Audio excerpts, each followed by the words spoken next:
Insulin glucagon को secret नहीं होने देता। ये जो ग्लूकागॉन है, ये ग्लूकागॉन इंसुलिन के सामने सीक्रेट नहीं हो सकता। और ग्लूकागॉन यदि सीक्रेट नहीं हुआ तो फिर ये जो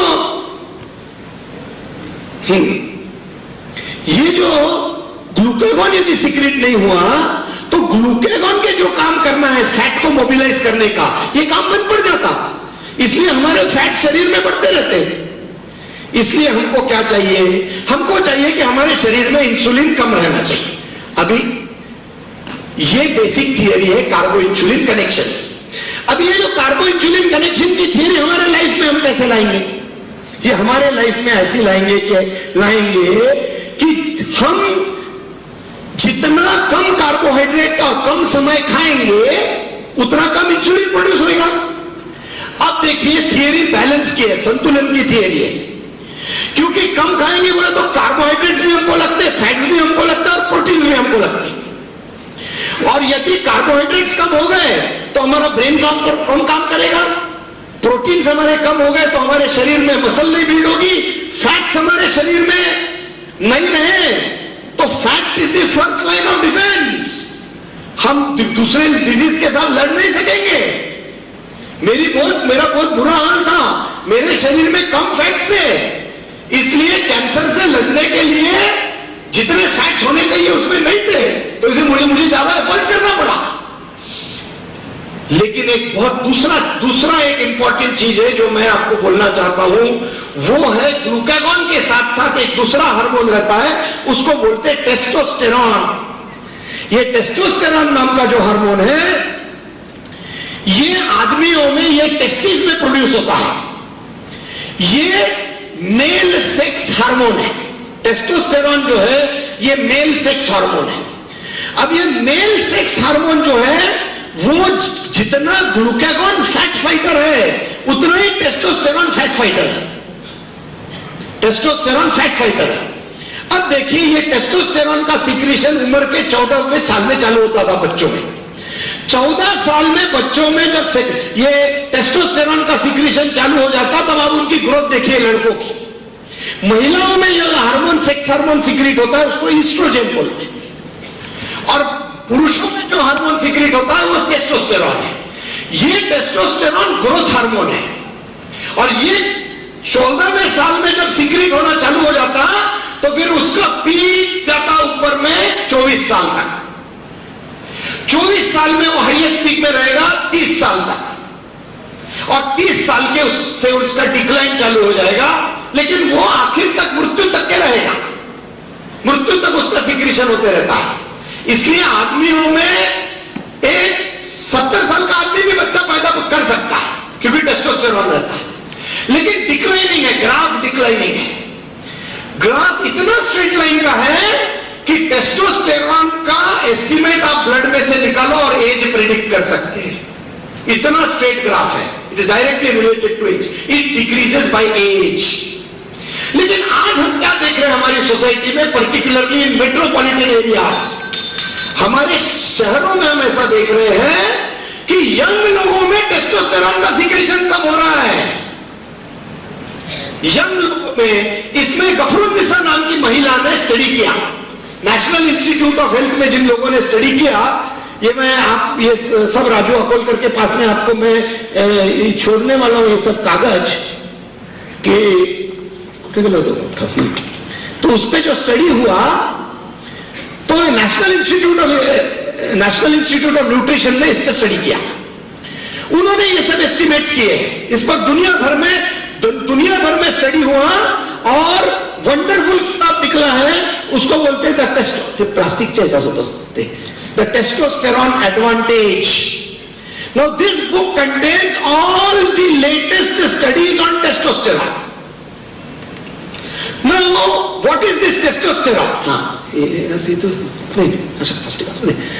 तो ये टेस्टोस्टेरॉन क्या करता है? ये टेस्टोस्टेरॉन ग्रोथ हार्मोन है और ये हमारे शरीर के लिए बहुत जरूरी है, हमारे माइंड के लिए बहुत जरूरी है। दोस्तों, ये टेस्टोस्टेरॉन का मैं आपको महत्व बोलता हूं। इस दुनिया में जितने भी अचीवमेंट्स हैं, जो भी फील्ड में अचीवमेंट्स है, वो अचीवमेंट्स, इन्वेंशंस, डिस्कवरीज उम्र के 14 साल से लेकर के 30 साल तक के हैं।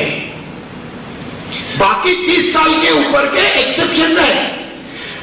कोई भी लीजिए, कोई भी फील्ड में लीजिए, all in any field, all the achievements, discoveries, inventions are between the age of 14 and 50। Akbar जब बादशाह बना तब 14 साल का था, 14 साल भी पूरे नहीं हुए थे, तब एम्परर हुआ। 14 साल से 30 साल तक अकबर ने इतना बड़ा मुगल साम्राज्य बनाया। 30 साल के बाद में मुगल साम्राज्य, अकबर का कोई कर्तृत्व नहीं है, फिर वो हाथी पर बैठकर अपना सवारी करना है, बाकी कुछ नहीं। शिवाजी महाराज ने पूरा स्वराज्य 14 से 28 तक के बनाया, 30 तक बनाया। 30 साल के बाद स्वराज्य में प्रॉब्लम्स ही प्रॉब्लम्स है। आइंस्टाइन ने स्पेशल थियरी ऑफ रिलेटिविटी का प्रतिपादन जो किया तब 28 साल के थे। एडम स्मिथ जब ल्यूकेशियन प्रोफेसर बने तो 28 साल के थे। मेंडल ने अपना टेबल बनाया तब 24 साल का था। डार्विन ने अपना थियरी ऑफ एवोल्यूशन बनाई तब 28 साल के थे।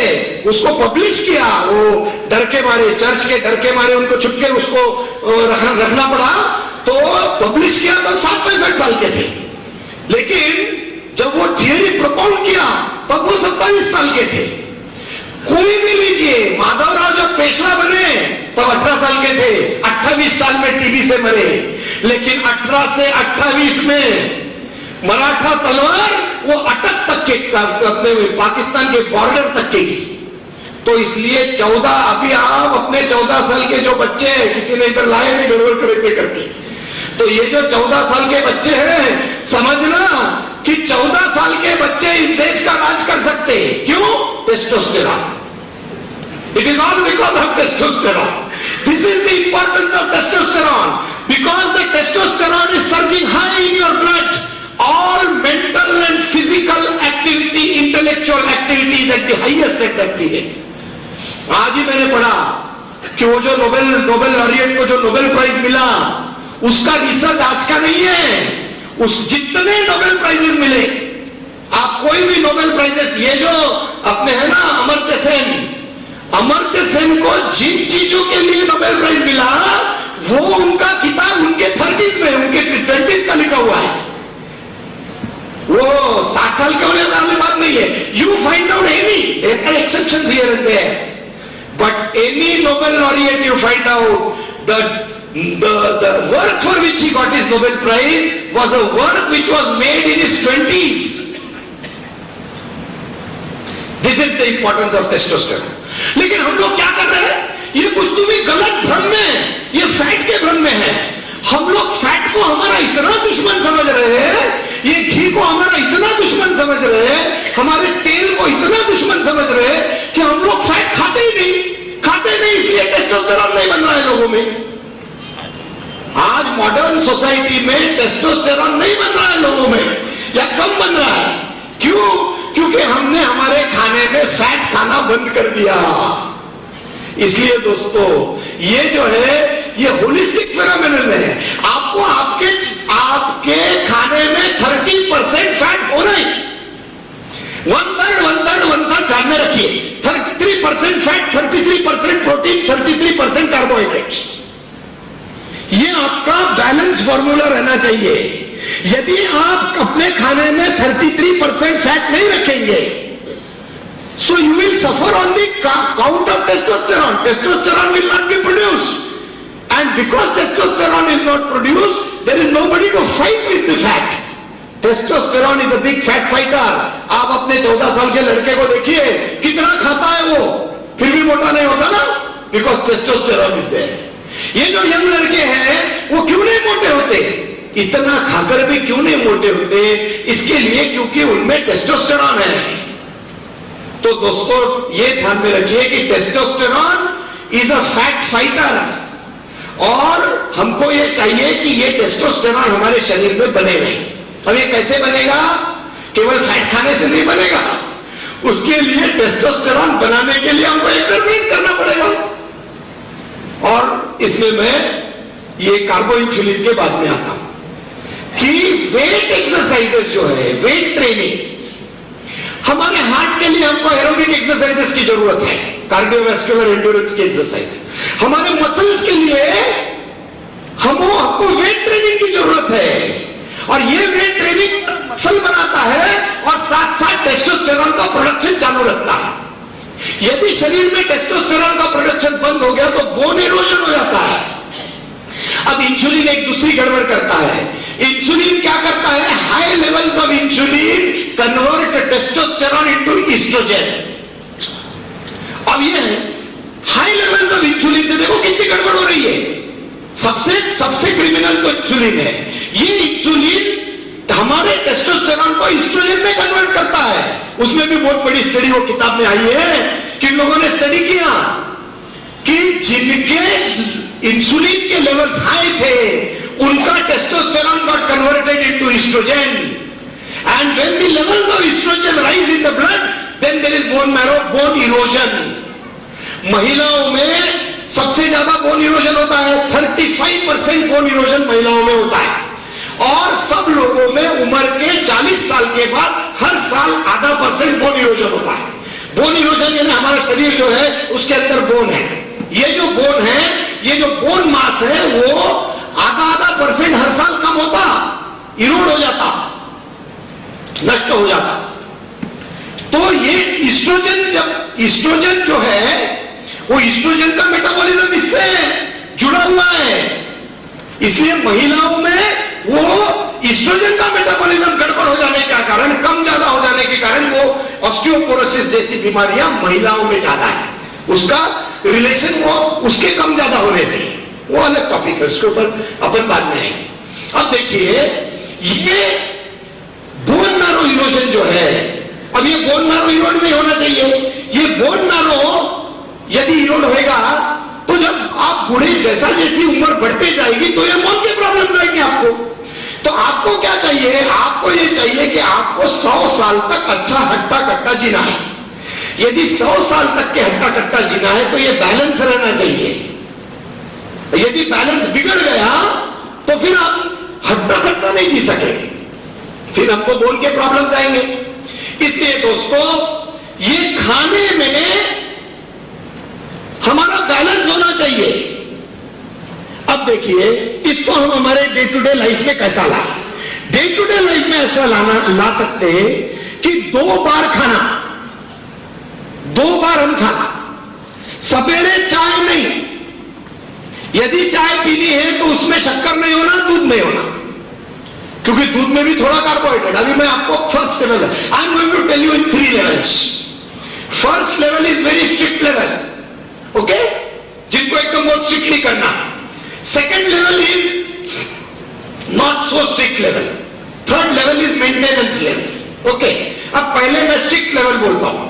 यदि आपको ये सब चीज आपके जीवन में लाना है और आपका डिटर्मिनेशन ये है कि नहीं अपन स्ट्रिक्टली इसको ला सकते, अपना वे ऑफ लाइफ ऐसा बना सकते, तो पहले लेवल पे आपने क्या करना चाहिए?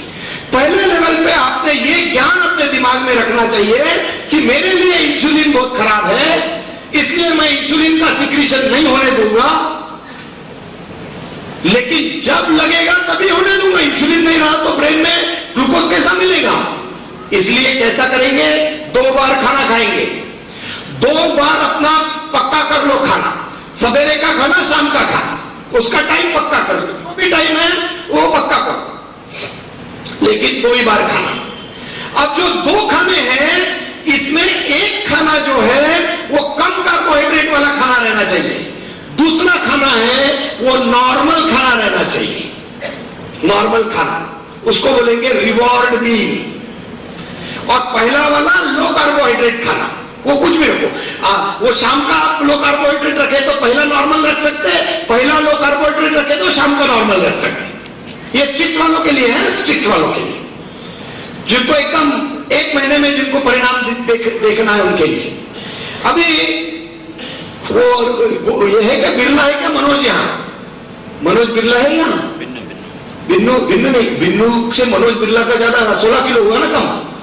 वो मनोज बिरला है, उसने इतना स्ट्रिक्टली किया कि he lost 16 kgs by nothing, only 2 meals। तो ये इतना बढ़िया फॉर्मूला है कि 2 बार खाना खाने का, 2 बार खाना खाने का, और 2 बार में पहला खाना जो है वो लो कार्बोहाइड्रेट, दूसरा खाना नॉर्मल कार्बोहाइड्रेट। और ये जो खाने हैं ये बैलेंस होना चाहिए, ये दोनों खाने में फैट्स होना चाहिए। हाँ, ये ध्यान में रखना, दोनों खाने में फैट्स होने चाहिए। यदि ये खानों में आप फैट्स और प्रोटीन्स नहीं रखेंगे तो आप बैलेंस नहीं कर सकेंगे, बैलेंस नहीं कर सकते। हाँ, ओम प्रकाश साहेब तो हाँ, अच्छा करो। याचं किती कमी झालं? 8 किलो। किती दिवसात? 3। हाँ, ये तो इनका 3 महीने में 8 किलो कम हो गया। 3 महीने में 8 किलो कम क्यों कम हो गया? Very strict, very strict. तो ये मैंने स्ट्रिक्ट वालों के लिए बोला कि जिनको बहुत एकदम तकलीफ, लेकिन इसमें तकलीफ भी नहीं होती है, क्योंकि आप खा सकते, जो भी होना आप खा सकते। यानी आपको जिलेबी खाने की इच्छा है तो जिलेबी खा सकते। घी तो हमारा परमिटेड है हमारे फॉर्मूले में। ये जो फॉर्मूला है इसमें कोई घी बंद करने की जरूरत नहीं, लेकिन इतना नहीं कि वो पूरनपोली में खाते, इतना नहीं। कोई भी चीज का अतिरिक्त मत करो, कोई भी चीज का अतिरिक्त नहीं। लेकिन ऐसा भी नहीं कि नहीं वो रोटी को भी घी मत लगाओ, दाल के ऊपर भी घी मत लगाओ, ये इसकी कोई जरूरत नहीं। इतना ध्यान में रखना, when the levels of insulin in your body are low, fat metabolism is different than when the level of insulin is high in your blood. तो इसलिए फैट को डरने की बिल्कुल जरूरत नहीं यदि इंसुलिन की लेवल लो रही तो। हाँ, अभी देखिए, तो ऐसा आप 2 टाइम का खाना कीजिए, 2 खानों के बीच में कुछ भी नहीं, नथिंग। प्रसाद भी दिया तो इधर डाल के घर ले आना खाने टाइम का, क्योंकि अपना सब प्रसाद कार्बोहाइड्रेट है, सब प्रसाद कार्बोहाइड्रेट। और मराठी लोगों का उपवास तो सबसे जोरदार उपवास है पूरे इंडिया में, सबसे ज्यादा उस दिन खाना पड़ता, and that is all carbohydrate, साबुदाना, भगर, रताड़ा, और बाप रे। तो ये तो प्रसाद किसी ने दिया तो उसको उधर फंस करने की जरूरत नहीं है। किसी ने प्रसाद दिया तो प्रसाद ले लेना चाहिए, लेकिन अपने धर्मशास्त्र में प्रसाद जिस समय दिया उसी समय खाओ, इसका कोई आधार नहीं। वो स्वामी है ना, हाँ, you have to receive the prasad, ये स्वामी ने इंडोर्स कर दिया। तो prasad has to be received, you have to receive the prasad and then bring that prasad home, and when you are having your meal eat the prasad. तो क्योंकि नहीं तो प्रसाद से क्या होएगा, वो प्रसाद से नहीं तो ऐसा हो जाएगा, कुछ हमारे जैसे लोग जितने इतना घूमते रहेंगे तो प्रसाद से कार्बो इंसुलिन कनेक्शन टूट जाएगा ना, टूटा हुआ जुड़ जाएगा। तो दोस्तों, you have to be strict like this. No, because you are having whatever you want. ये जो डाइटिंग के प्रैंक्स है, I have gone through different types of dieting, तो मैंने डाइटिंग के प्रैंक्स देखे हैं। तो ये जो टाइम्स है डाइटिंग के, तो ये डाइटिंग के टाइम्स जो है उससे सफर नहीं करना पड़ता। ये मत खाओ वो मत खाओ की झंझट नहीं है, जो अच्छा लगता वो हम लोग खा सकते, लेकिन सिर्फ 2 टाइम। ये सबसे बुरा क्या है, फॉर बता रहा हूं मैं जो कुछ बोल रहा हूं, this is for a normal man, one who has not got any disease. इतना ध्यान में रखना, my talk is for normal people, it's a preventive talk, है ना, प्रिवेंटिव मेडिसिन का टॉक है, it is not therapeutic medicine. जिनको कुछ बीमारी हो गई है उनके लिए अलग कंसल्टेशन रहे, और पेशेंट्स को ऐसा पब्लिक हॉल में नहीं बता सकते, क्योंकि every patient is different. So my talk is for preventive, prevention from diabetes, prevention from heart attack, prevention from peripheral vascular diseases, prevention from brain diseases, ये है। तो इसलिए ये जब आप करेंगे तो दोनों टाइम यदि खाएंगे तो दोनों टाइम इंसुलिन बनेगा, और जो आप खाएंगे वो उसमें इंसुलिन न्यूट्रलाइज हो जाएगा, इंसुलिन का डिग्रेडेशन होएगा, वो ग्लूकोज अवेलेबल हो जाएगा, प्रोटीन के जगह प्रोटीन काम करेगा, फैट के जगह फैट काम करेगा, और आपका वजन जो है, एक्सेस फैट जो है वो क्यों कम हो जाएगा, क्योंकि इंसुलिन का सिक्रीशन बंद हो जाएगा। खाना खाने के बाद इंसुलिन एक बार कम हो गया अपना काम करके, उसके बाद ग्लूकागॉन, इंसुलिन का लेवल कम हो गया तो ग्लूकागॉन सिक्रीशन होएगा, ग्लूकागॉन का सिक्रीशन हुए बराबर ये ग्लूकागॉन अपना काम करेगा, जहां जहां फैट है वहां फैट को मोबिलाइज करके वो चला देगा। तो इसलिए आप बिल्कुल ट्रिम रहेंगे। फंडामेंटल फिटनेस नहीं है। बहुत लोग प्रिम है, बहुत लोग सोचते हैं कि ठीक है हमारा वजन कम हो गया, वजन कम हो गया करके आप फिट है क्या? नहीं, वजन कम होने के साथ में आपको फिटनेस की दूसरी चीजों की तरफ ध्यान देना पड़ेगा। क्योंकि अब ये कार्बो इंसुलिन कनेक्शन को आपने तोड़ा, ये तोड़ने के कारण आपके 55% तो फायदे पहले ही हो गए। क्या आपका कोलेस्ट्रॉल अच्छा बनेगा, आपके रिस्क फैक्टर जो है, फैट रिलेटेड रिस्क फैक्टर जो है वो कम हो जाएंगे। इंसुलिन यदि शरीर में नहीं रहेगा तो ये जो प्लाक उसमें रहता है ना, वो आर्टरी में जो प्लाक रहता है, वो प्लाक का डिपोजिशन नहीं होगा। In the absence of insulin, plaque does not gate deposited in the arteries.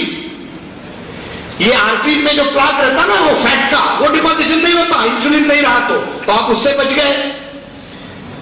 तो ये सब इंसुलिन के फायदे हो गए। लेकिन उसके अलावा दूसरी चीजों की तरफ आपको ध्यान देना पड़ेगा। दूसरी चीज यानी क्या? आपको रेगुलर एक्सरसाइजेस करने पड़ेंगे। आपको फिट रखने के लिए रेगुलर एक्सरसाइजेस करने पड़ेंगे, और वे रेगुलर एक्सरसाइजेस में भी बैलेंस होना चाहिए। अब जैसे हार्ट है, हार्ट मसल है, एक मसल है 72 बार 1 मिनट में वो बीट करती है। कितनी स्ट्रांग है, यानी पूरे उम्र भर में कितनी बीट करती होंगी वो, पहले ही मसल स्ट्रांग है। ऐसे स्ट्रांग मसल को ट्रेनिंग देना, ये हाथ में मान लो हमने एक डंबल लिया और ऐसा ऐसा किया तो इसको बाइसेप्स को ट्रेनिंग मिलेगा ना, वैसे हार्ट के मसल को ट्रेनिंग देना है तो वो ट्रेनिंग एरोबिक एक्सरसाइजेस से मिलता है। और ये एरोबिक एक्सरसाइजेस आपको जरूरत है कि कम से कम 20 मिनट आपने अपना हार्ट रेट जो है वो प्रेडिक्टेड मैक्सिमल हार्ट रेट के 85% तक ले जाना चाहिए और 20 मिनट बीटिंग रखना चाहिए।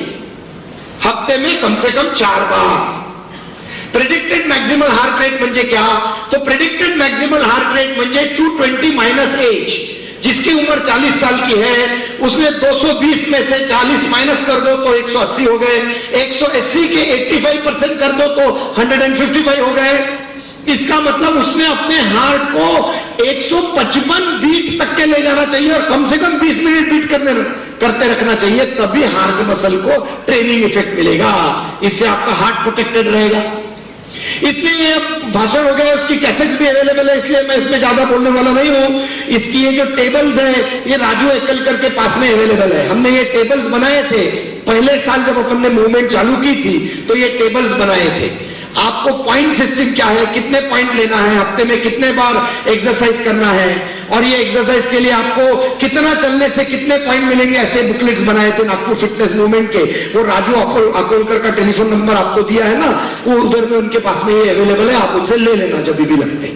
तो इसमें ये सब पॉइंट्स है, तो इससे आपका हार्ट फिट रहेगा।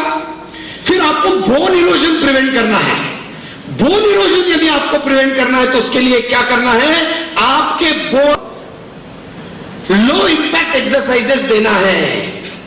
ये जो बोन है, ये बोन हर आदमी में हर साल आधा % इरोड हो जाता है 40 साल के बाद। तो जब आप 70 साल के 80 साल के हो जाते तो उससे आपका बोन मास 20% कम हो गया रहता। 40 साल में आपका बोन मास मान लीजिए 50 किलो बोन का वजन है, तो जब आप 80 साल के हो जाएंगे तो 40 किलो बोन रहेगा, 10 किलो बोन 20 साल में इरोड हो जाएगा। पर ये बोन इरोजन रुक सकता है। कैसे रुक सकता है? यदि आप ये आपके बोन्स को हफ्ते में 4 बार, कम से कम 4 बार लो इंपैक्ट एक्सरसाइजेस देंगे तो बोन मैरो इरोजन बंद होएगा। अब ये लो इंपैक्ट एक्सरसाइजेस कैसे आते हैं? स्ट्रेंथ ट्रेनिंग एक्सरसाइजेस से आता है। स्ट्रेंथ ट्रेनिंग एक्सरसाइज यानी कि मान लीजिए आप ये एक डंबल लो, मैं आपको कुछ भी चीज ऐसी नहीं बताता हूं कि जो आप घर में नहीं कर सकेंगे, जिसके लिए आपको जिम में जाना पड़े। कोई जिम की जरूरत नहीं, यदि कोई जिम है तो बहुत अच्छा है, लेकिन सामान्य आदमी जो जिम में नहीं जा सकता ये सारी चीजें घर में रह के कर सकता। तो इसलिए डंबल है, डंबल और बारबेल, ये 2 चीजें यदि आपने ले ली तो वो तो आपके पोते तक के आपको पुरेंगी, क्योंकि लोहे की रहती, वो खराब ही नहीं होती। तो डंबल मान लो आपने लिया, तो ये डंबल को आप रख के आप जो एक्सरसाइज कर रहे हैं, इससे ये बोन्स को लो इंपैक्ट एक्सरसाइज मिलता है, उसमें उसके साथ साथ आपको इन सब बोन्स को ऐसा देना पड़ता है। आप जैसे ये है, आप बैठे हैं या खड़े हैं और 1 2 3 4 5 6 7 8 9 10 बार आपने दिया तो यहां इंपैक्ट आ गया, यहां इंपैक्ट आ गया। वैसे यहां 10 बार करो, वहां ऐसा करो, ऐसा करो, ऐसा करो, ऐसे पूरे बोन्स को आप थोड़ा इंपैक्ट देना, 5 मिनट नहीं लगेंगे, 5 मिनट नहीं लगते। लेकिन ये 5 मिनट में जिस दिन आप 5 मिनट खर्चा करके आपके बोन्स को लो इंपैक्ट देंगे, उस दिन बोन का इरोजन 0 रहता है, स्टॉप होता है। ये बहुत जरूरी है। और ये बोन का आप देखो कैसा relate, everything is so related कि बोन का इंपैक्ट, लो इंपैक्ट एक्सरसाइजेस बोन को देने से बोन इरोजन स्टॉप होता, लेकिन आपकी सब मसल्स बोन से निकली हुई है, so you have to strengthen the muscles also. अब ये स्पाइनल कॉर्ड है, समझ लीजिए, ये स्पाइनल कॉर्ड में ऐसे मणके रखे हुए हैं। ये जो मणके रखे हैं, नहीं के लिए अपन 1 मिनट,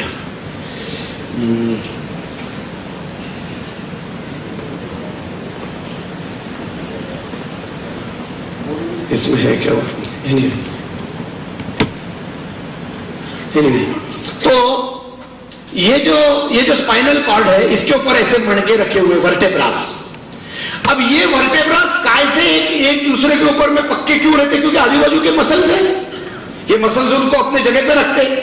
अब ये मसल्स को आप एक्सरसाइज यदि नहीं देंगे तो इसका टोन कम हो जाएगा, तो आगे पीछे सरकेंगे, वो आगे पीछे सरकेंगे तो क्या हो जाएगा? स्लिप डिस्क हो जाएगा। तो इसलिए आपको चाहिए कि आपके सब मसल्स को एक्सरसाइज देना, जो भी मसल्स है, ये सब मसल्स को थोड़ा थोड़ा एक्सरसाइज मिलना चाहिए ताकि ये मसल का टोन बना रहे। अब जैसे हमारी गर्दन है, जब हम, ये गर्दन कैसी थी? ये ऐसी म्हणजे रिलैक्स्ड है, ये गर्दन जब ऐसी रहती तो रिलैक्स रहती, लेकिन अभी जो यदि ऐसी है तो रिलैक्स है, काम नहीं कर रही है ये। लेकिन हम यदि ऐसे हैं तो इसका मतलब गर्दन काम कर रही है, काम कर रही है। मैंने इसका टोन, इसको यदि हम एक्सरसाइज नहीं देंगे और उसको काम कराएंगे तो इसका टोन खत्म हो जाएगा ना।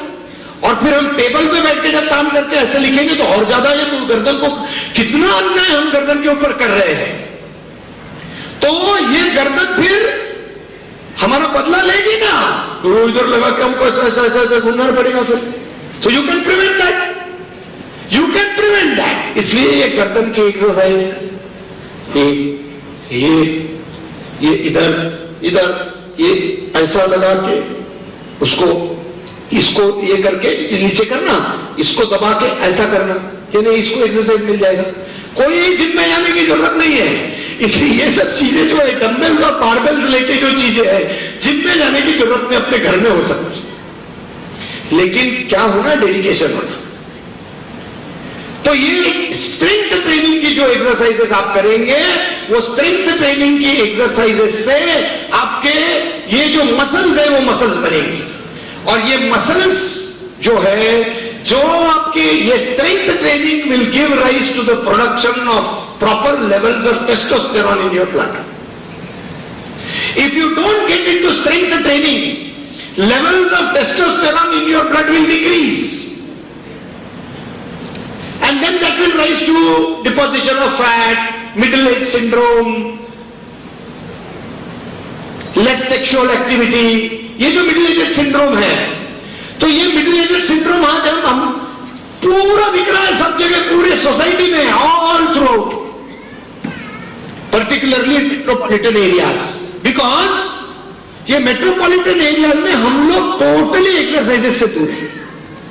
इसलिए ये जितने स्ट्रेंथ ट्रेनिंग एक्सरसाइजेस है, ये स्ट्रेंथ ट्रेनिंग एक्सरसाइजेस की बहुत जरूरत है। अब इसके साथ साथ होना स्ट्रेचिंग वाला, उसमें योग का रेलेवेंस है। योग का रेलेवेंस इतना ज्यादा है, अमेरिका में अभी हम लोग वहां थे, ये टाइम का वो इश्यू निकला, ये टाइम का इश्यू निकला है योग के ऊपर में, टाइम का इश्यू। ये कब का है? ये मैंने वहां न्यूयॉर्क में लिया था, मई 17 मई का, 17 मई 2001 का इश्यू है, समझ। हाँ, तो इसमें इतनी वंडरफुल इंफॉर्मेशन आई है कि अमेरिका में 7.5 करोड़ लोग योगा प्रैक्टिस कर रहे हैं। 7.5 करोड़ लोग अमेरिका में योगा प्रैक्टिस कर रहे हैं और इन 7.5 करोड़ लोगों में इतने योगा और योगी और योगिनी है, एक भी इंडियन नाम नहीं है। अमेरिका में आप बुक शॉप में जाएंगे और योगा की इतनी किताब रहेंगी, लेकिन एक भी किताब इंडियन ऑथर की नहीं है, एक्सेप्ट बीके सैयंगर की किताब और एक दो छोड़े। तो योगा की किताब कोई इंडियन नहीं है। और जितने योगी और योगी है अमेरिका में, और ये $1 बिलियन इंडस्ट्री है, ऐसा एक शहर नहीं है कि जिसमें कोई योगी या योगी नहीं है, पर सब अमेरिकन नाम है। और they have made yoga into a nice commercial packet and they have sold it to the whole country. इसमें सिर्फ बोला है कि yoga has got history of 5,000 years in India. Otherwise there is no reference about India in this whole article. Because they have अपना योगा ले लिया, उनका model बना लिया। और 24.5 कोटी है लोक संख्या अमेरिका की, और 7.5 कोटी लोग योगा प्रैक्टिस करते हैं अमेरिका में। इतनी बड़ी इंडस्ट्री है योगा की। इसलिए मैं लोगों को बोलते रहता हूं कि ये बहुत अच्छा आइटम है, जिनको वहां जाने का है, यहां बढ़िया ले लो। ये यूनिवर्सिटी में योगा के कोर्सेज वगैरह भी चालू हो गए, तो यूनिवर्सिटीज के योगा के कोर्सेज करो, वहां 5 फिगर सैलरी है, पहले दिन से 5 फिगर 6 फिगर सैलरी हो जाती अमेरिका में योगा से लेके। तो ये योगा का रेलेवेंस बहुत ज्यादा है। तो ये जो हमारा फिटनेस का है, ये फिटनेस में कार्बो इंसुलिन कनेक्शन को ब्रेक करना, उसके बाद प्रॉपर एक्सरसाइजेस करना। प्रॉपर एक्सरसाइजेस करने में एरोबिक एक्सरसाइजेस 20 मिनट हफ्ते में 4 दिन, स्ट्रेंथ ट्रेनिंग हफ्ते में 4 दिन, उसके साथ साथ ये स्ट्रेचिंग जिसमें योगा का रेलेवेंस है। तो ऐसा ये पूरा पैकेज होना चाहिए, तो ही उसमें आपको फिटनेस मिलेगी। एक्सरसाइज कम से कम 1 घंटा होनी चाहिए, उससे कम एक्सरसाइज जो है वो नहीं होनी चाहिए। आपके 24 घंटे में 1 घंटा आपको हफ्ते में 4 दिन देने का है, और एक्सरसाइज आपका 1 घंटे का होना चाहिए, जिसमें 20 मिनट एरोबिक एक्सरसाइज। ऐसी कोई जरूरत नहीं कि एरोबिक एक्सरसाइजेस पहले करो और स्ट्रेंथ ट्रेनिंग बाद में करो। स्ट्रेंथ ट्रेनिंग भी पहले किया तो चलता, एरोबिक एक्सरसाइज बाद में किया तो चलता, लेकिन 20 मिनट का एरोबिक एक्सरसाइज आपको मिलना चाहिए, वो लेवल का। उसके बाद ये जो स्ट्रेचिंग वगैरह जो है, तो ये स्ट्रेचिंग उसमें आना चाहिए। ऐसा पूरा 1 घंटे का पूरा पैकेट उसमें रहना चाहिए, पैकेज रहना चाहिए। अब उसके साथ साथ आप वॉकिंग एरोबिक मध्ये, वॉकिंग एरोबिक एक्सरसाइजेस मध्ये, walking, cycling, running, jogging, swimming, हे सगळे एरोबिक एक्सरसाइजेस मध्ये। जिसके पास टाइम है वो वॉकिंग कर सकता, जिसके पास टाइम कम है वो रनिंग कर सकता। तो वो चार्ट्स बने हुए हैं, ये अपना इसके ऊपर में लेक्चर हो गया है, इसलिए उसको अपन डायरेक्ट नहीं कर रहे। तो ये आपका पैकेट है। और इसके अलावा आपको आपके माइंड और ब्रेन को एक्सरसाइज देना है। This is my last point, और that is the emotional, intellectual and spiritual content. अभी जैसा है, आपने क्या देखा कि जो उम्र में बढ़ जाते हैं उनको स्मृति भ्रंश होना चालू हो जाता। बहुत लोग क्या बोलते हैं, अभी मैं भूल रहा हूं, ये भूल रहा हूं, वो भूल रहा हूं, उम्र बढ़ रही है। इसके ऊपर बहुत रिसर्च हुआ और ऐसा भी पता चला है कि उम्र के 65वें साल के बाद यदि आप ब्रेन को एक्सरसाइज देना चालू करें तो आपको स्मृति भ्रंश है, ये अल्जाइमर डिजीज जैसे डिजीजेस है जिसमें स्मृति भ्रंश होता है, पर्टिकुलरली अल्जाइमर का रेफरेंस आया है। तो ये जो बुढ़ापे के जो बुढ़ापे की जो बीमारियां हैं, ये बीमारियों से आप बच सकते हैं यदि आप अपने बॉडी के साथ साथ अपने इंटेलेक्ट को भी एक्सरसाइज देंगे, ब्रेन को एक्सरसाइज देंगे।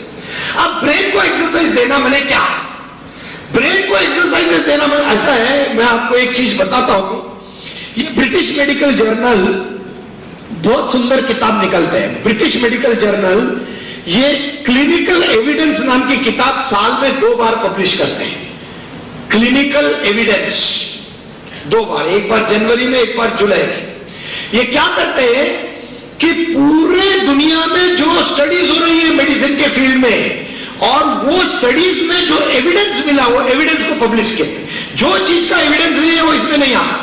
This is a wonderful book to be referred, कि जो भी चीज हम बोलते हैं उसका एविडेंस है क्या।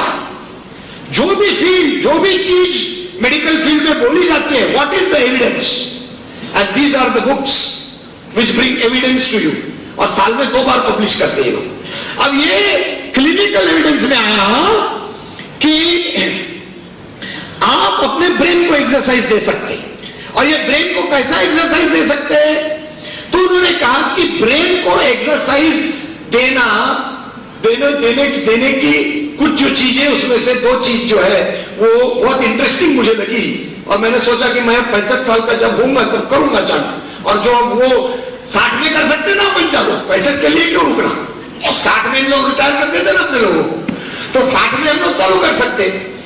अब ऐसा है, उन्होंने कहा कि anything which you have not done throughout your life you must start new, that is an exercise to your brain.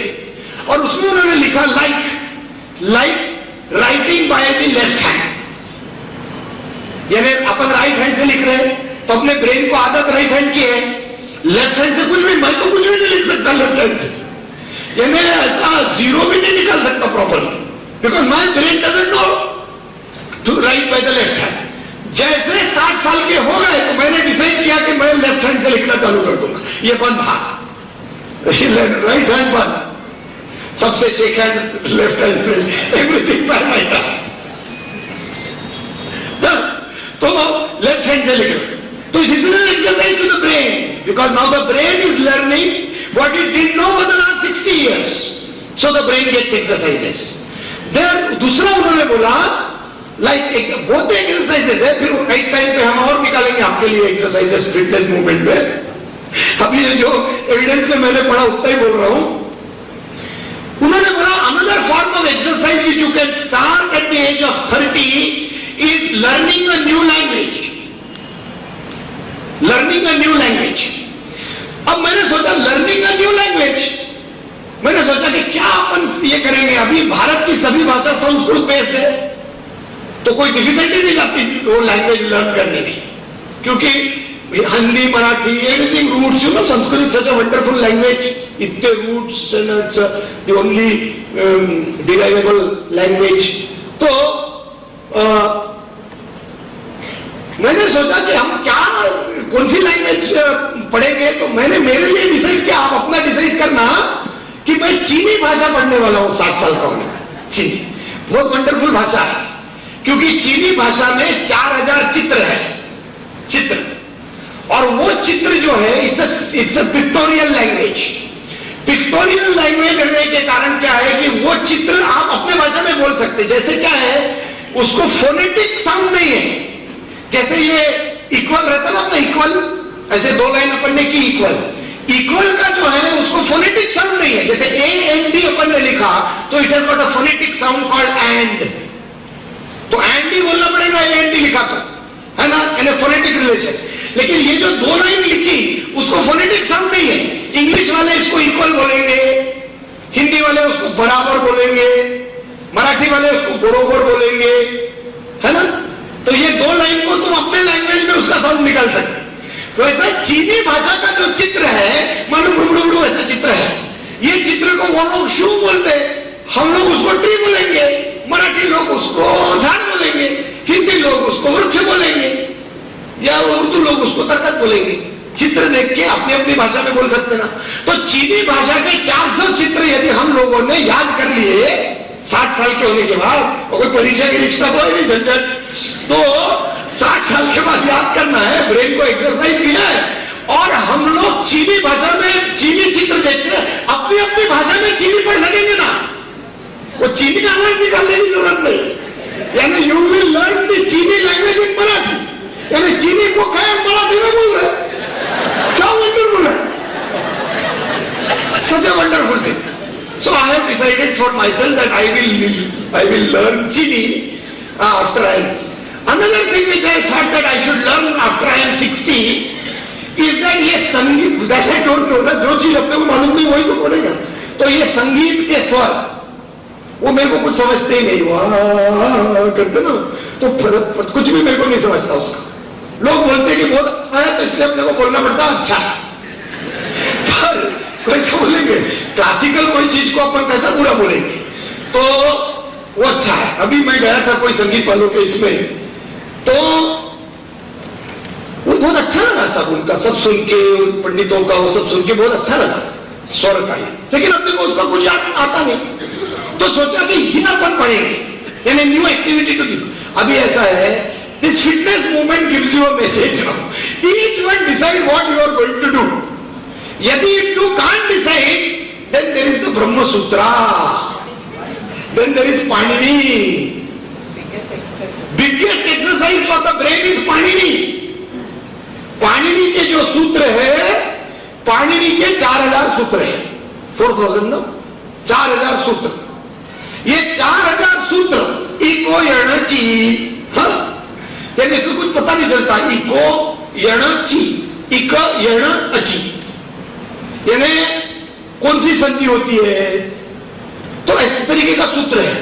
तो जो Panini, wonderful exercise to learn Panini is such a wonderful exercise. I can't learn Panini because I am learning it now with Swamini. So इसलिए ये सब चीजें आप ध्यान में रखना, या जो लोग 60 साल के हो गए कुछ तो भी नया चालू कर दो, because we want you to live for 100 years. 60 साल वालों को अपने को पूरा 100 तक के ले जाना है अपनी फिटनेस में. तो दोस्तों ऐसा ये ब्रेन के एक्सरसाइजेस का है. दूसरा, ये जो स्पिरिचुअल बैठक है, भगवत गीता, उपनिषद, विवेक चूड़ामणि, पंचदशी, ब्रह्मसूत्र, ये जो चीजें अपने अपने स्टेजेस में ऊपर जाती है, तो ये चीज की यदि हमारा फाउंडेशन यदि इन चीजों से बना हुआ है, तो ये जो डिप्रेशन नाम की चीज है ना, उसमें आदमी कभी जा ही नहीं सकता. ये अभी मॉडर्न एरा के ट्रबल्स है. यानी हमारे बचपन में तो पूरे नागपुर में I don't think there was कोई साइकियाट्रिस्ट था ही नहीं. वो एक डॉक्टर मुजावर बाद में थे सिर्फ, है ना, अभी भी है वो, पर वही थे हमारे बचपन में. अभी कितने साइकियाट्रिस्ट नागपुर में आ गए, everybody is flourishing. So what is this suggest कि ये जो प्रॉब्लम्स है हमारे इमोशनल प्रॉब्लम्स जो है, ये इमोशनल प्रॉब्लम्स भी बड़े पैमाने में हमारी सोसाइटी में आ गए. तो ये इमोशनल प्रॉब्लम से यदि हम लोगों को बचना है, तो हमारी आध्यात्मिक बैठक जो है वो पक्की रहनी चाहिए. हमारा आध्यात्मिक फाउंडेशन जो है वो बहुत पक्का रहना चाहिए. इसलिए अपने शहर में बहुत सारी चीजें हैं, बहुत सारे मंदिर है, गीता मंदिर है, बहुत सारे मंदिर इधर चल रहे हैं. और अभी आर्ष विज्ञान गुरुकुलम स्वामी जी ने चालू किया है, और स्वामी जी का यहाँ पोस्टिंग हुआ है इसके लिए. वो भी नंबर लिख लीजिए, 247404. और ये अभी अंबाझरी हिल टॉप पे है. अभी वो जंगल में चले जाएगा कुछ दिन के बाद, लेकिन अभी अंबाझरी हिल टॉप पे ये गुरुकुलम है, जहां पर स्वामिनी है, जो आपको being a medical woman, she can guide you in all these medical things, and being a spiritual woman, she can guide you in spirituality. तो ये उनका नंबर आप लिख लीजिए. तो ये नंबर में आप उनको कांटेक्ट कर सकते. तो वहां पर कोर्सेस चलते हैं, उपनिषद के कोर्सेस अलग है, ब्रह्मसूत्र के कोर्सेस अलग है, और अभी बहुत लोग वहां नहीं, तो इसलिए वो पूरे टाइम का डिवीजन करना पड़ता. भगवत गीता के कोर्सेस है, तो ऐसे सब कोर्सेस है. तो और ये सब चीजें क्या है, क्या हो जाता कि हम लोग क्या सोचते हैं, रिटायर होंगे तब देखेंगे, और रिटायर होंगे तब देखने में टाइम निकल जाता. यानी ये right age to get into this is once you know it, the younger you are the better. इसलिए यदि पहले से आपके राइट एज में आप लोग आ गए और ये स्पिरिचुअल बैठक आपकी हो गई, तो ये बड़े पैमाने पर आप ये सब स्पिरिचुअल अंग जो है आपका, उसका आप विकास कर सकेंगे. तो ये जो अपना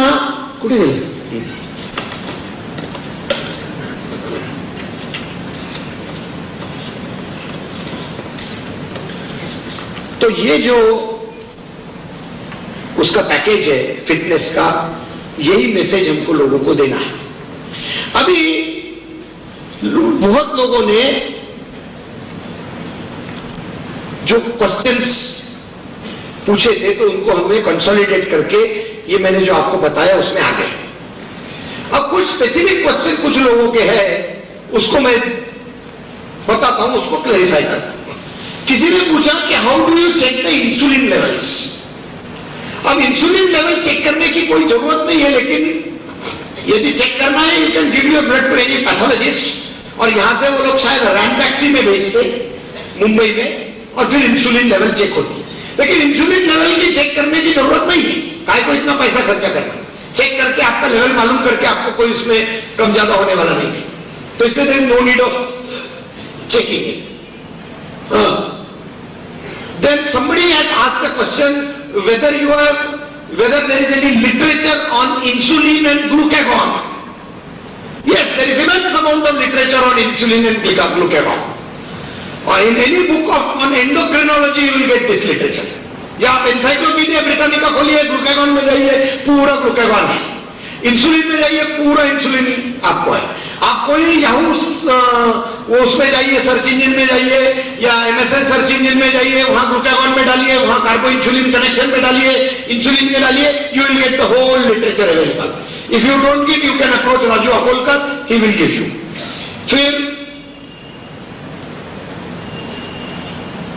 फिर नॉर्मल रेंजेस, सब लोगों ने, किसी ने कहा है कि जो नॉर्मल रेंजेस है, हर चीज की नॉर्मल रेंज क्या है। अब इतनी चीजें हैं, तो ये इतनी चीजों की जो नॉर्मल रेंज है वो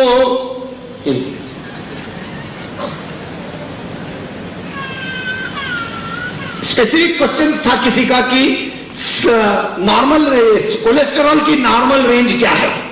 तो ये इतने बारीक अक्षर में ये दो है, ये इधर से, ये इधर से, ये इधर से और ये इधर से। तो ये भी राजू अकोलकर के पास दे सकेंगे, if you want he can make copies and give it to you. इसमें normal range of everything which is connected with the body is here, ठीक है। तो इसमें से आपको सभी नॉर्मल रेंजेस मिलेंगे। तो इनका जो प्रश्न था जो मेरे पास में आया, उन्होंने पूछा कि कोलेस्टेरॉल की नॉर्मल रेंज क्या है। कोलेस्टेरॉल की नॉर्मल रेंज 150 टू 199 है, यानी 150 टू 200 के बीच में आपका कोलेस्टेरॉल रहना चाहिए। That is the normal range.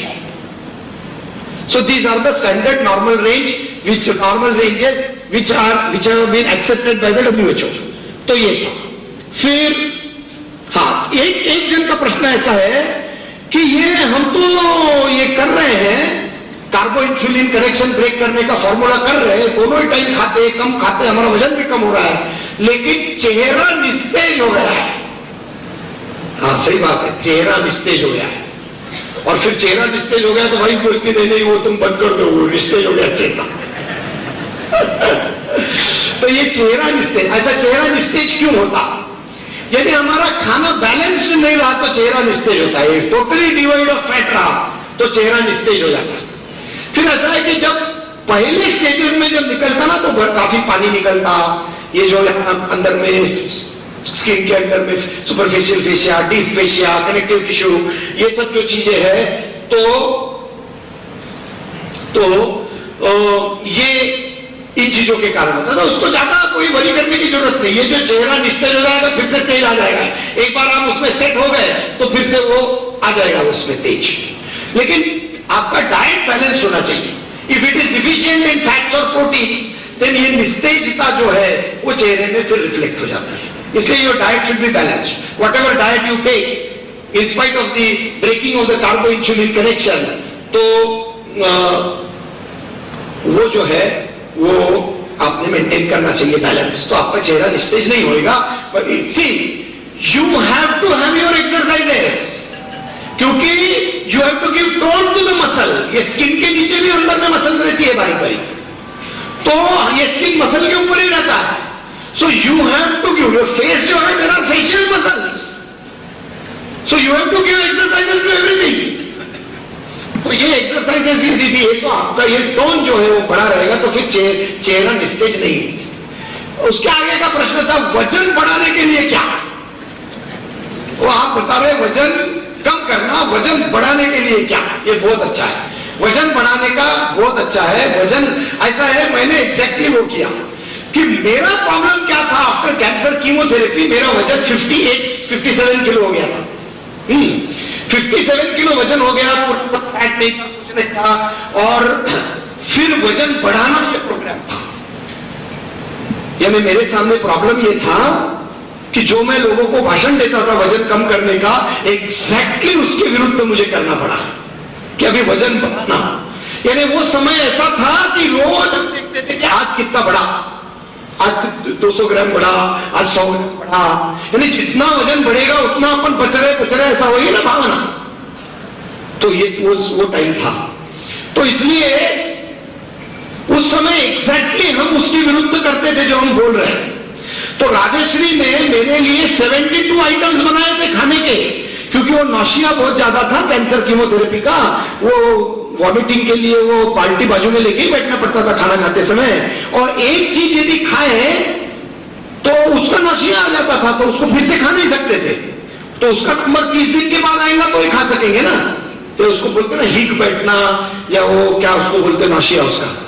तो इसलिए my wife had to prepare 72 lunch dinner items.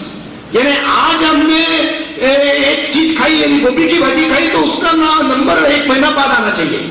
सवेरे की गोभी की भाजी, शाम को चौड़ी की भाजी, तो एकदम, तो उसको 72 आइटम्स बनाने पड़े खाने के, और 34 आइटम बनाने पड़े ब्रेकफास्ट के। तो हम नागपुर में फोन कर करके लोगों से रेसिपी लिए थे।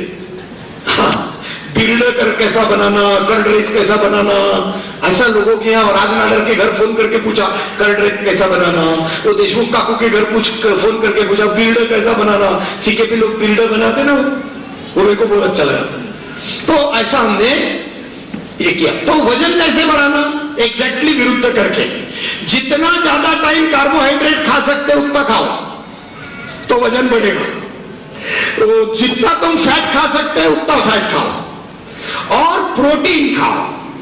यानी हमारी जो रिक्वायरमेंट है वो requirement 1 gram of protein per day की है, पर किलो ऑफ बॉडी वेट। यदि हम 70 किलो के हैं तो हमको 70 किलो बॉडी को ठीक रखने के लिए प्रोटीन लगेगा, लेकिन हमको ज्यादा प्रोटीन खाना चाहिए। तो मैं जब बीमार था और मुझे वजन बढ़ाना था, तो मैं मेरी प्रोटीन रिक्वायरमेंट के 3 टाइम्स ज्यादा खाता था। 180 ग्राम मिनिमम प्रोटीन खाता था, और 180 ग्राम मिनिमम प्रोटीन खाना कोई सादी बात नहीं है। दिन भर खाते रहना पड़ता है ये प्रोटीन की चीजें, चने, फुटाने, सबसे ज्यादा चने में है, सबसे ज्यादा फुटाने में है, ये मूंगफली में है, सोयाबीन का पाउडर, और फिर प्रोटीन सप्लीमेंट भी लेना पड़ता। तो इसलिए आपको वजन बढ़ाना है तो ज्यादा टाइम खाओ, ज्यादा कार्बोहाइड्रेट्स खाओ, ज्यादा प्रोटीन्स खाओ, ज्यादा फैट्स खाओ, तो आपका वजन जरूर बढ़ेगा। ये था। उसके बाद क्या बोला है, हाँ, कुछ लोगों का कहना है कि आज तक के हम लोगों को बताया गया कि ये छोटे छोटे मील्स ज्यादा बार लो। अभी तो आप बोल रहे 2 बार मील्स लो, है ना, छोटे छोटे मील्स ज्यादा बार लो।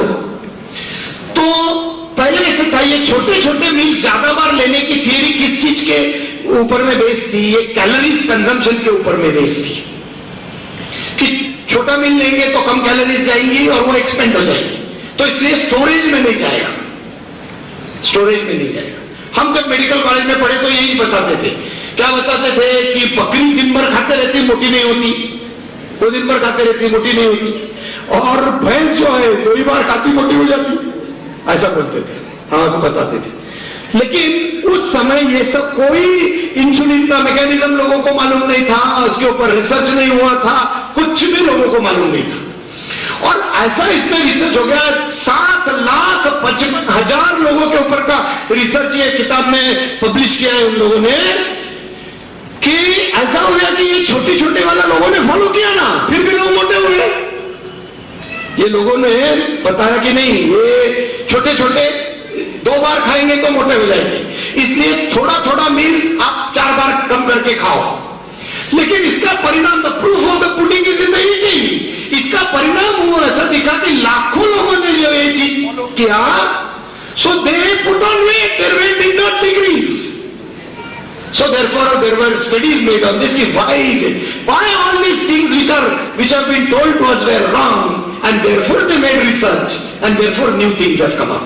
तो इसलिए अभी यह छोटी छोटी चीजें थोड़ा थोड़ा ज्यादा बार खाने वाली जो थियरी है वो थियरी काम नहीं करती. इसका ट्रायल 7,25,000 लोगों के ऊपर में हुआ है इसका ट्रायल. तो उसका स्टडी भी आया है कि ये ऐसा देखा गया कि ये जो ट्रेडिशनल कन्वेंशनल एडवाइस जो था, ये एडवाइस जो है कन्वेंशनल एडवाइस कुछ काम नहीं कर रहा है. क्यों नहीं कर रहा है? क्योंकि 4 बार आप खाएंगे तो ज्यादा इंसुलिन आपके शरीर में आएगा. एंड अभी ये ढूंढ के निकाला है कि the mischief monger is insulin. Mischief monger is not your food. Mischief monger is not the cholesterol. Mischief monger is not the calories. Mischief monger is the insulin only. So इसलिए ये study जो सामने आया है इसके बारे में. अब एक प्रश्न आया है ब्रिस्क वॉकिंग के बारे में. Whether brisk walking is very good. Brisk walking is very good. If you can do brisk walking, nothing like it. And brisk walking में ज्यादा कैलोरीज एक्सपेंड होते हैं, एरोबिक एंड्योरेंस आपका ज्यादा बढ़ता. Somebody has asked, दवे साहब ने पूछा है कि कैल्शियम जो है, कैल्शियम का हमने कितना, ऐसा है कैल्शियम मेटाबॉलिज्म के बारे में फाइनल अभी तक के लोगों को मालूम नहीं है. There is no finality about calcium metabolism. In fact, there is no need of taking any calcium as a supplement from outside for a normal human being. क्योंकि the body can do with low levels of calcium also. And adapt, the body adapts itself. Therefore, body का ऐसा कुछ ये नहीं है. लेकिन conventionally people have been saying that you must take, जैसे जैसे एज बढ़ेगा उसका कोई एविडेंस नहीं है. ये जो मैं बोल रहा हूं उसका there is no evidence. The clinical evidence has not said about it. There is no evidence. But they say you should have a supplement of 500 milligrams of calcium. Daily supplement of 500 milligrams of calcium. तो वो calcium Sandoz की वगैरह कोई भी company की गोली आती वो इसकी आप ले सकते. फिर किसी ने कहा कि बहुत सारी थेरेपीज है तो कौन सा अपन ने करना चाहिए ना, हाइड्रोथेरेपी, मैग्नेट थेरेपी, बहुत सारी थेरेपीज है.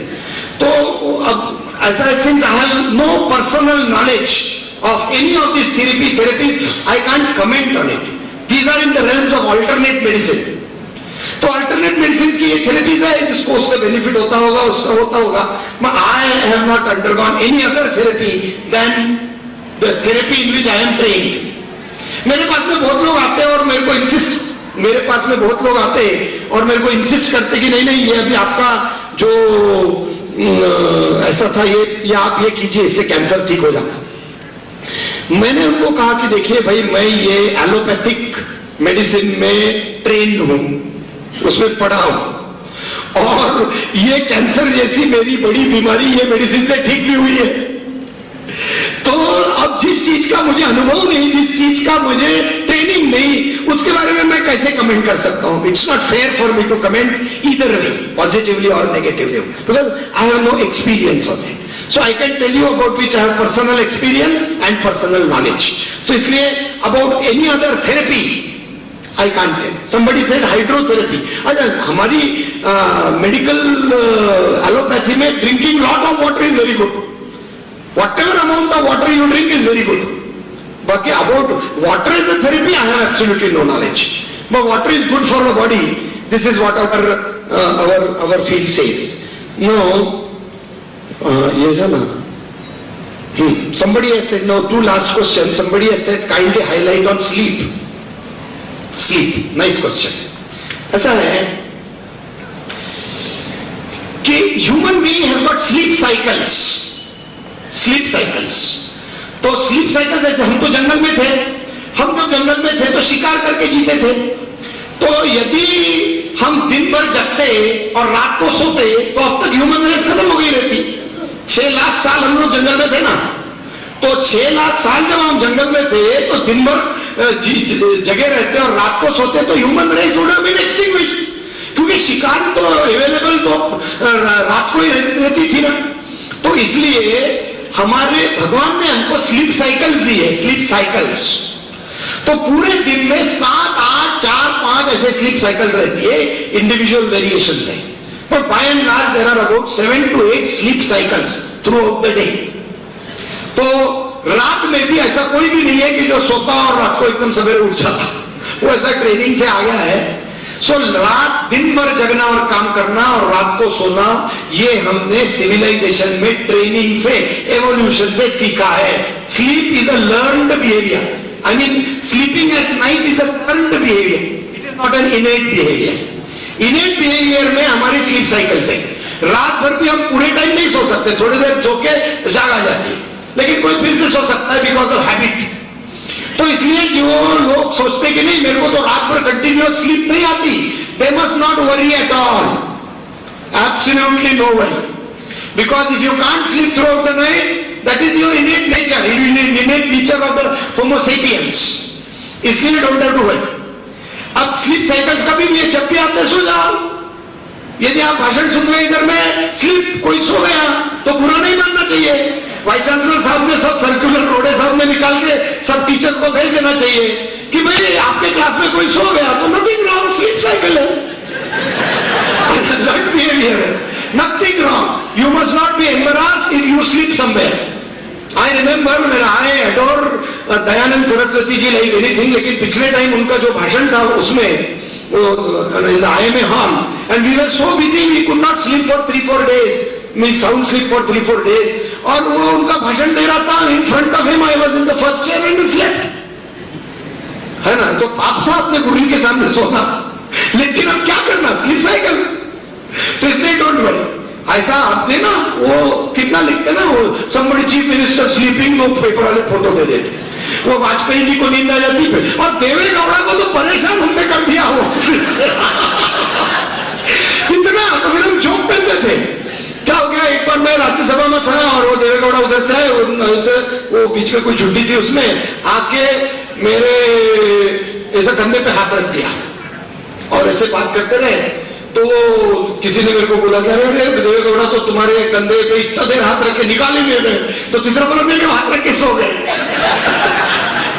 तो उनका जो स्लीपिंग ऐसा फेमस हो गया, पर वो you just can't avoid it. यानी chief ministers, prime ministers, they don't get sleep, so therefore they have their sleep cycles. So when you don't get sleep, then ये जो आपका innate nature है sleep cycle का, that comes up, and therefore then you tend to sleep. अब जैसे हम लोग आए get into the car and sleep, लोग मेरे को बोलते हैं देखो मैं अग्निहोत्री हूँ, परेड को उठना पड़ता, अग्निहोत्र के रिचुअल्स करना पड़ता, फिर वो स्लीप नहीं रहती, कभी कभी 3 बजे सोते 4:30 बजे उठना पड़ता, अभी इंटरनेट पे अपने को रिप्लाई करना पड़ता, इंटरनेट पे रात के टाइम में अपन बैठते, फिर स्लीप कैसी हुई। तो अभी जैसे कार में बैठे सोते, फिर उठ गए, प्रोग्राम के उधर आए उठ गए, तो ऐसा है। So don't worry about sleep. Second thing about sleep is, ये जो स्पिरिचुअल बैठक आपने एक बार तैयार किया तो आपको एक knack you will develop not to carry your worries into the sleep. Once you learn not to carry your worries into the sleep, then you will get a sound sleep. Sound sleep. You must rationalize things before getting into sleep. कोई भी चीज if it is bothering you, तो आपको नींद आने के पहले उसको rationalize कर देना चाहिए। उसको कोई ऐसा जो उसकी गुत्थी है, गठान जो है, ये गठान उसको छोड़ देना चाहिए। हाँ, वो दिमाग में वो गठान गुत्थी छोड़ दो, and then you get into sleep, no problem. So this is the thing, and then the last one is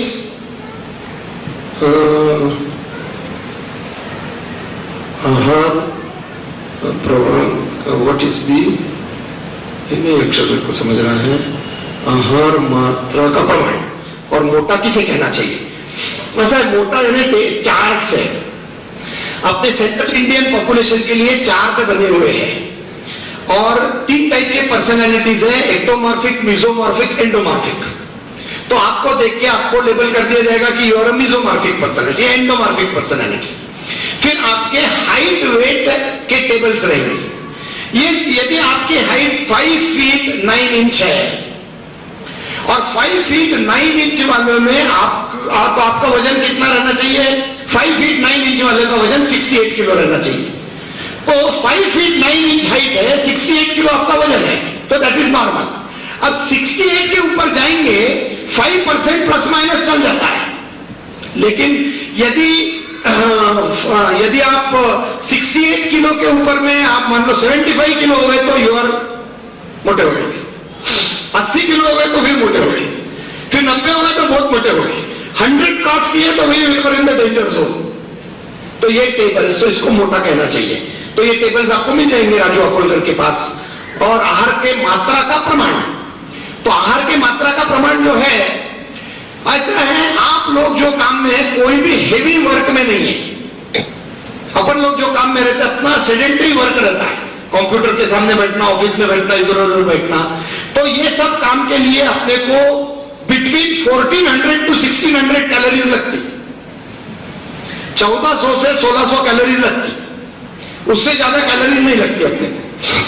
फिर जैसा जैसा अपना काम बढ़ते जाएगा वैसे वैसे अपनी कैलोरीफिक रिक्वायरमेंट, कैलोरीज की रिक्वायरमेंट बढ़ती जाएगी। लेकिन अपने को 1400 से 1600 कैलोरीज, 2000 कैलोरीज बहुत ज्यादा हो गई। तो 2000 कैलोरीज में आप अपना बैलेंस करना चाहिए। 33.5% फैट, 33.5% प्रोटीन और 33.5% carbohydrates and only 2 meals so that insulin becomes 0 and then you can manage with it. So this is the मात्रा of an ideal आहार। उसके बाद आपका जो रिक्वायरमेंट है, अभी जैसे आपको मान लो you want to make your body, then we will advise you to eat more proteins.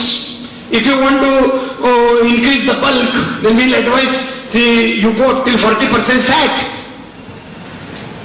We will advise you. तो ऐसा है। So all these things will be available. So if you make your groups all over the city, ये city में 10 groups हो गए, 20 groups हो गए अलग अलग लोकेलिटी में, तो आजू बाजू के लोग आ सकते हैं। तो 25 लोगों का ग्रुप हो गया तो will come there and tell you and advise you. तो आप में से जो लोग इंटरेस्ट लेना चाहते हैं, you can contact Raju Akolkar and then will be able to tell you. झालं का सगळं पुढे झालं ना? सो these are all the questions we have which we had got and जिसको हमने कंसोलिडेट करके उसमें, हाँ ये क्या है, ये झालं ना राजू?